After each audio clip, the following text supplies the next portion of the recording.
Hello friends, welcome to my YouTube channel. मैं हूं पूजा। आप सब कैसे हैं? आई होप कि आप सब ठीक होंगे। मैं एक बार फिर से अपने यूट्यूब चैनल पर आप सभी का स्वागत करती हूं। हर रोज़ की तरह मैं एक बार फिर से हाजिर हूं एक नई और ख़ास जानकारी के साथ। आज मैं यूनाइटेड स्टेट्स के हेल्थ केयर के बारे में बात करूंगी। मैं ज़्यादा डीप तक नहीं जाऊंगी। मैं पहले इस वीडियो में आप सबको एक बेसिक जानकारी दूंगी। जैसा कि लोग जानते हैं कि यूनाइटेड स्टेट्स का, अमेरिका का हेल्थ केयर बहुत अच्छा है।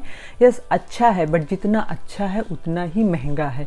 इसलिए हर किसी को इंश्योरेंस लेना पड़ता है। अराउंड 26% लोगों के पास इंश्योरेंस नहीं है, क्योंकि इंश्योरेंस के लिए भी मंथली पे करना पड़ता है और वो भी काफ़ी महंगा होता है। जैसे कि किसी फैमिली में 3 लोग हैं तो उसको कम से कम $500 से $600 पर मंथ पे करना पड़ता है। और हर चीज़ का अलग अलग इंश्योरेंस होता है। जैसे कि डेंटल का इंश्योरेंस अलग होता है। ऐसा नहीं है कि जो $400-500 आप पे कर रहे हैं तो उसमें डेंटल भी कवरेज हो, ऐसा नहीं है।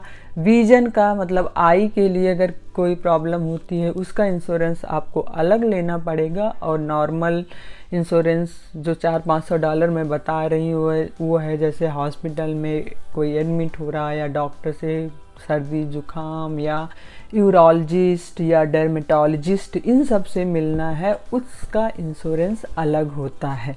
यहाँ पे एक चीज़ है, सबसे पहले हर किसी को अपना एक फैमिली डॉक्टर बनाना होता है। और जब कोई भी प्रॉब्लम आती है तो सबसे पहले लोग उस फैमिली डॉक्टर से मीट करते हैं। जहाँ पे सबसे ज़्यादा बुरी चीज़ जो लगती है वो है वेटिंग। जैसे कि आपके कमर में दर्द है तो सबसे पहले आपको अपने फैमिली डॉक्टर से मीट करना पड़ेगा। जब फैमिली डॉक्टर आप रेफ़र करेगा तब आप कहीं जाके हड्डी वाले डॉक्टर को दिखा पाएंगे।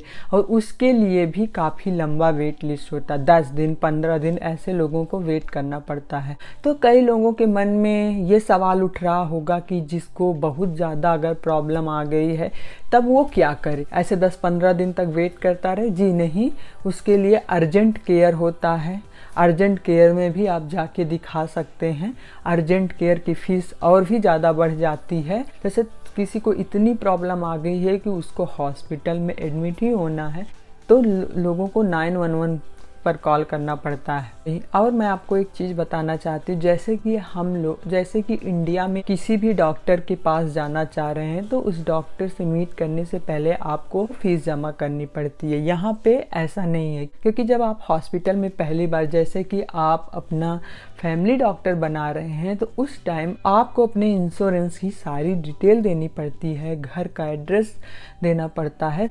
बस एक ही बार आपको वो सारी चीज़ें देनी पड़ेंगी। आप कितनी बार भी उस हॉस्पिटल में जाएंगे, जस्ट आप बताएंगे कि मेरा इस डॉक्टर से अपॉइंटमेंट है। वो चेक कर लेंगे कि हाँ या इस डॉक्टर से आपका अपॉइंटमेंट है, ठीक है, आप वेट करिए। उस टाइम पर आपको कोई भी फीस वगैरह नहीं पे करनी पड़ती है। आफ्टर विजिट आपको 10, 15, 20 दिन के बाद बिल आता है कि इतनी आपकी फ़ीस है और आपको पे करना है। जैसा कि मैं आप सबको दिखा रही हूँ, मैं जिस हॉस्पिटल में जाती हूँ उस हॉस्पिटल का नाम ये पॉलीक्लिनिक हॉस्पिटल है।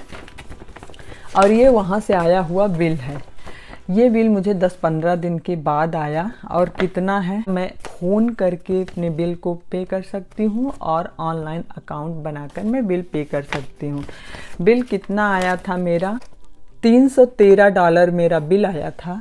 और जो इंश्योरेंस की वजह से $69.48 की मुझे छूट मिली थी, फिर भी मुझे $243 समथिंग पे करना पड़ा। मतलब कि इंडियन करेंसी का 17-18 हज़ार रुपीज़ मुझे पे करना पड़ा। जस्ट एक नॉर्मल विजिट के लिए इतना पे करना पड़ा। तो ऐसे ही यहाँ के बिल्स आते हैं।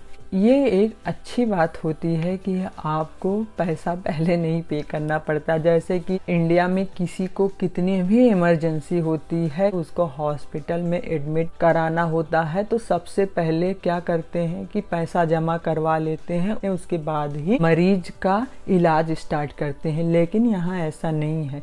मरीज पहुँचा नहीं कि इलाज स्टार्ट हो जाता है, आपको आपके घर उसका बिल आएगा। 10, 15, 20 दिन के बाद आपका बिल आएगा और उसे आपको पे करना पड़ेगा। लेकिन आप सबके मन में एक चीज़ और आ रहा होगा कि अगर बिल ना पे कर तो क्या होगा। चलिए ठीक है, इस हॉस्पिटल में एक बार दिखा लिए, अब उस हॉस्पिटल में दोबारा नहीं जाएंगे तो क्या कर सकते हैं?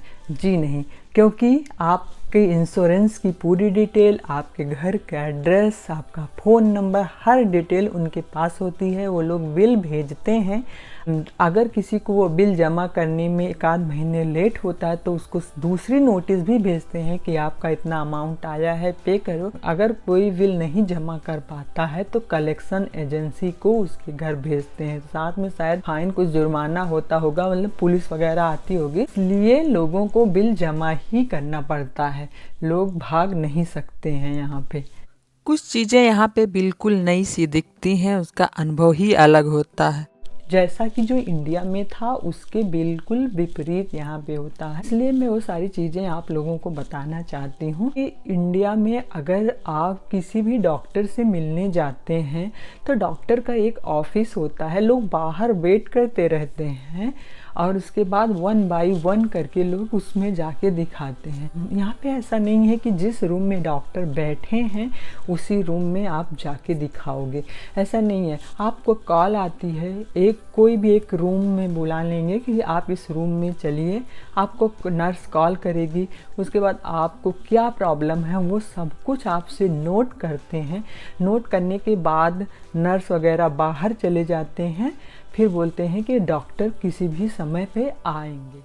ये वो रूम है जहाँ पर मैं डॉक्टर का वेट कर रही हूँ। आप देख सकते हैं रूम पूरा खाली है, किसी भी टाइम पे डॉक्टर यहाँ पे आ सकते हैं।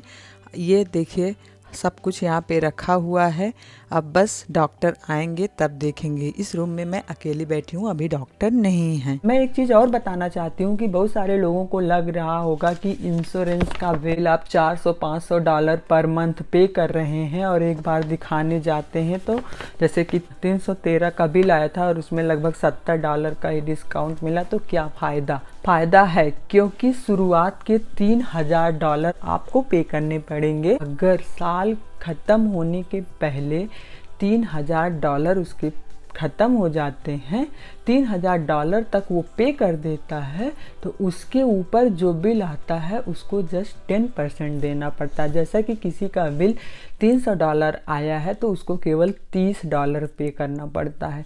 और जब बिल $6000 तक हो जाता है, $6000 के बाद इंश्योरेंस की पूरी रिस्पॉन्सिबिलिटी बन जाती है पे करने के लिए। इसलिए इंश्योरेंस लेना जरूरी है। और दवाओं का हुआ, दवाएं भी यहाँ पे काफ़ी महंगी मिलती हैं। यहाँ पे दवाएं 2 तरीके से मिलती हैं, एक डॉक्टर के प्रिस्क्रिप्शन से मिलती हैं और एक ओवर द काउंटर होती है। आप डॉक्टर के प्रिस्क्रिप्शन से जो मेडिसिन मिलती है, आप उस मेडिसिन को बिना डॉक्टर के प्रिस्क्रिप्शन के नहीं पा सकते हैं।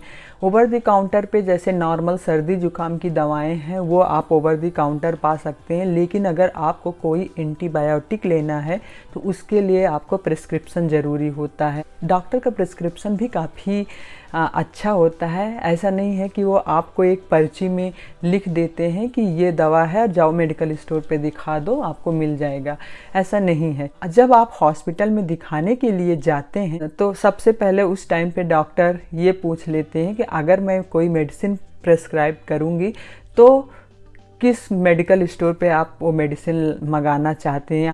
यहाँ पे 3-4 फार्मेसी हैं जो बहुत ज़्यादा फेमस है, वालग्रीन, राइट एड्स, बायोटेल ड्रग्स, CBS फार्मेसी, ये सब कई फार्मेसियाँ हैं जो काफ़ी ज़्यादा फेमस हैं। आपके घर के पास जो भी फार्मेसी है आप उस फार्मेसी पे बता सकती हैं कि मुझे इस फार्मेसी से दवा लेनी है। डॉक्टर डायरेक्ट प्रिस्क्रिप्शन को उस फार्मेसी पर भेज देते हैं और जब आपकी मेडिसिन रेडी हो जाएगी तो आपको कॉल आती है कि आपका प्रिस्क्रिप्शन रेडी हो गया है, आप आओ और दवा लेके जाओ।